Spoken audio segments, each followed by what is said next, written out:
ഒരുപാട് സമയമെടുത്തിട്ട് നമ്മൾ ഓരോ പണികൾ ചെയ്യുമ്പോഴും അവസാനം അതിൻ്റെ റിസൾട്ടൊക്കെ ഫ്ലോപ്പായി പോവാറില്ലേ?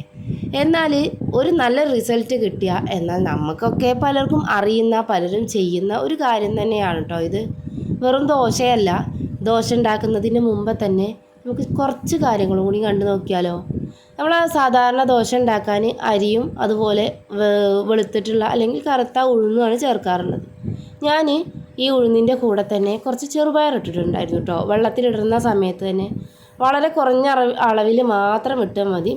നമ്മൾ അരിക്കിടുന്ന ഉഴുന്നിൻ്റെ കൂടെ ഒരു പിടി മാത്രം ഇട്ടാൽ മതി കേട്ടോ. എന്നാൽ നമുക്കിങ്ങനെ ഇടയ്ക്കിടയ്ക്ക് കാണാനുള്ള ആ ഒരു ഇതിൽ.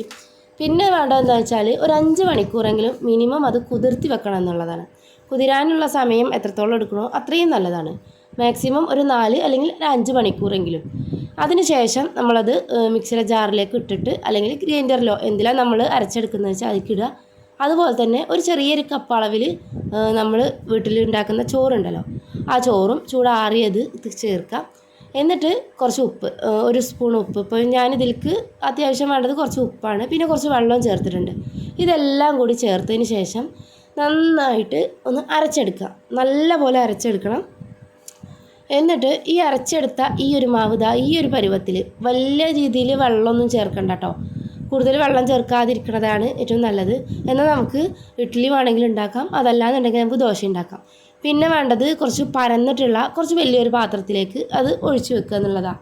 ഇനിയിപ്പോൾ സ്റ്റീലോ അല്ലെങ്കിൽ അലുമിനിയോ നിങ്ങൾക്ക് ഏതാണ് സൗകര്യം എന്ന് വെച്ചാൽ ആ ഒരു പാത്രത്തിലേക്ക് ഒഴിച്ച് വെക്കുക. അതിനുശേഷം ഒരു 4-5 മണിക്കൂർ കഴിഞ്ഞാൽ ഇതുപോലെ ആയിട്ടുണ്ടാകും.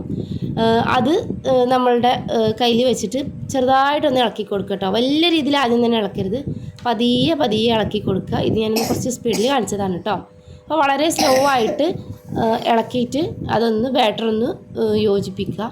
എന്നിട്ട് നമ്മളിപ്പോൾ ഇതിൽ ചേർത്തിട്ടുള്ള ഈ ഒരു ചെറുപയറുണ്ടല്ലോ, പച്ച കളർ വരും എന്നൊക്കെ വിചാരിക്കും, പക്ഷെ ഒരിക്കലും പച്ച കളർ അത്ര അധികം വരില്ല കേട്ടോ. പാന് അല്ലെങ്കിൽ നമ്മുടെ ഏതാണോ കല്ല് ചൂടാക്കിയതിന് ശേഷം അതിലേക്ക് കുറച്ച് എണ്ണ തൂവിയിട്ട് നമ്മൾ സാധാരണ ദോശയൊക്കെ ചുട്ടെടുക്കുന്ന പോലെ ചുട്ടെടുക്കാം. ഇനിയിപ്പോൾ എണ്ണ തൂവിയിട്ടില്ല എന്നുണ്ടെങ്കിലും കുഴപ്പമൊന്നുമില്ല കേട്ടോ. പിന്നെ നമ്മളിങ്ങനെ ചെയ്യുമ്പോൾ എന്നുള്ളൊരു ഗുണം എന്താണെന്ന് വെച്ചാൽ, സാധാരണ നമ്മൾ ചെറുപയർ കഴിക്കാൻ മടിയുള്ള ആൾക്കാരുണ്ടാവുമല്ലോ, അവരറിയാതെ തന്നെ ചെറുപയർ കൊടുക്കുക എന്നുള്ളതാണ് ഇതിൽ കിട്ടുന്ന ഒരു ചെറിയൊരു ഗുണം. നമ്മുടെ ശരീരത്തിനും നല്ലതാണ്. അതുപോലെ തന്നെ നമ്മൾ എന്ത് കാര്യം കഴിക്കുകയാണെങ്കിലും അതിൽ കുറച്ച് ഹെൽത്തി ആണ് എന്നുണ്ടെങ്കിൽ കുറച്ചൊക്കെ നല്ലതല്ലേ. ഇനി ഇതിൻ്റെ കൂടെ കഴിക്കാൻ ചട്നിയോ അല്ലെങ്കിൽ ഉള്ളി ചമ്മന്തിയോ എന്ത് വേണമെങ്കിലും കഴിക്കട്ടോ. ഇനി മുരുന്നനായിട്ടോ അതല്ലാന്നുണ്ടെങ്കിൽ മുരിയിപ്പിച്ചിട്ടല്ലാതെ നമുക്ക് ക്രിസ്പിനെസ് ഇല്ലാതെ നമുക്ക് ഇത് ചുട്ടെടുക്കാം. ഞാനിവിടെ എടുത്തിട്ടുള്ളത് ഇതിൻ്റെ കൂടെ തലേദിവസത്തെ മീൻകറിയാണ് കേട്ടോ. അപ്പോൾ മീൻകറി ഒഴിച്ചിട്ട് കഴിച്ചാൽ നല്ല ടേസ്റ്റാണ്. പിന്നെ ഒരു കാര്യം എന്താണെന്ന് വെച്ചാൽ, നമ്മൾ ഈ ദോശ ഉണ്ടാക്കുന്ന സമയത്തുണ്ടല്ലോ, നമ്മൾ ഈ പുളിപ്പിച്ച് ഉണ്ടാക്കുന്ന പലഹാരങ്ങൾ അതുപോലെ തന്നെ നമ്മൾ ആവിയിൽ ചുട്ടെടുക്കുന്ന പലഹാരങ്ങൾക്ക് വേറൊരു ടേസ്റ്റുമാണ്.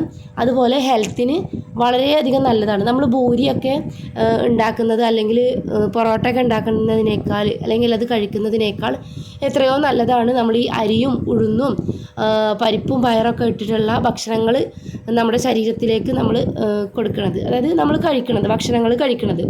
ഒരിക്കലും നമ്മൾ പയറിനെയോ അല്ലെങ്കിൽ പരിപ്പിനെയോ ഒന്നും അവഗണിച്ച് നിർത്തേണ്ട കാര്യമില്ല കേട്ടോ. അപ്പോൾ ഇന്നത്തെ വീഡിയോ അത്രയേ ഉള്ളൂ. വീഡിയോ ഇഷ്ടപ്പെട്ടിട്ടുണ്ടെങ്കിൽ ലൈക്ക് ചെയ്യാനും കമൻറ്റ് ചെയ്യാനും, ഇതുപോലെ നിങ്ങൾ ഉണ്ടാക്കുന്നവരുണ്ടെന്ന് വെച്ചാൽ തീർച്ചയായിട്ടും കമൻറ്റ് ചെയ്യാൻ മറക്കരുത്. അപ്പോൾ നമ്മുടെ ചാനൽ സബ്സ്ക്രൈബ് ചെയ്ത് സപ്പോർട്ട് ചെയ്യാൻ മറക്കരുത്. അടുത്ത വീഡിയോ ആയിട്ട് വീണ്ടും വരാം.